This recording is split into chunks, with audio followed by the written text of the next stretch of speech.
वहीं रखी जाए तो पूरा देश भरपेट भोजन कर लेगा। ये एक सच्चाई है। देश भुखमरी का शिकार नहीं, सही व्यवस्था के एब्सेंस का शिकार है।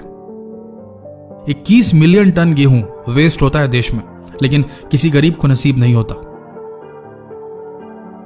एक सर्वे के अनुसार देश की जितनी आबादी है उससे दोगुना खाना डेली बनता है देश में, लेकिन फिर भी लोग देश में भूख से मर रहे हैं। बच्चे कुपोषण के शिकार हैं। एग्रीकल्चर मिनिस्ट्री के हिसाब से 50,000 करोड़ का खाना देश में हर साल गटर में बहाया जाता है। ध्यान से सुनिए, हम उसी देश की बात कर रहे हैं जहां अन्न को भगवान माना जाता है, जहां खाने के दाने को फेंकना हराम माना जाता है।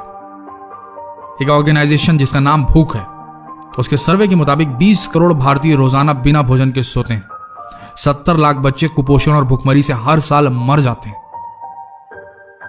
देश की 45% जमीन जो बंजर होने लगी है, जहां वाटर लेवल डाउन हो गया है, उसका कारण है कि उन जमीनों से जंगल काट दिए गए ताकि खेती की जा सके और लोगों का पेट भर सके। लेकिन इस भारी कीमत पर हम जो अनाज उपजाते हैं उसे खाते नहीं, फेंक देते हैं।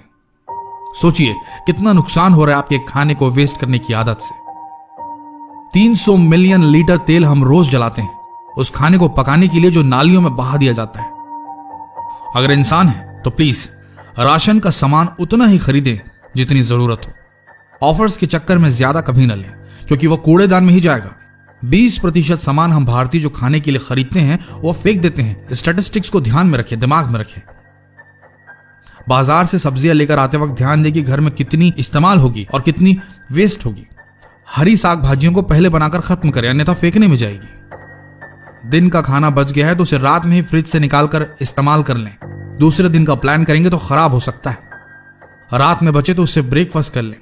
अगर ऑफिस में काम करते हैं या किसी भी जॉब में है जहां कैंटीन की सुविधाएं उपलब्ध हैं, या कोई होटल आपके पहचान का है जहां खाना रात में बच जाता है, तो मैनेज कीजिए उनके साथ मिलकर। कांटेक्ट कीजिए अपने आसपास के एनजीओस को, वो हेल्प करेंगे ये खाना जरूरतमंदों तक पहुंचाने के लिए। शादी पार्टियों में भी ये चीज की जा सकती है। और इन सबसे बड़ी बात, आप सभी युवाओं से, देश के यूथ से विनती है कि जब कभी बाहर आउटिंग के वक्त या घूमते फिरते कुछ खाने का मन करे तो प्लीज घर में फोन जरूर लगाइए। माँ को जरूर बोलें कि आज मेरे लिए मत बनाना माँ, नहीं तो देश की मेहनत भी उस खाने के साथ नाली में जाएगी और आपकी माँ की ममता भी वहीं बह जाएगी। जहां से हूं वहां की बात करता हूं, भारत का रहने वाला हूं, भारत की कहानी कहूंगा। एक कहावत है मेरे देश में, जहां अन्न का अपमान होता है वहां लक्ष्मी नहीं आती। जिस घर में खाने की बेइज्जती होती है वहां बरकत नहीं होती। तो इतना ही कहेंगे, उतना ही ले थाली में कि व्यर्थ ना जाए नाली में। भोजन खाने के लिए है, फेंकने के लिए नहीं। जहां की चीज है ना वहीं रखनी चाहिए। और ये वीडियो शेयर करने के लिए है, देखकर भाग जाने के लिए नहीं, क्योंकि आप तो भाग जाएंगे पर आपकी अंतरात्मा कचोटती रहेगी आपको। धन्यवाद।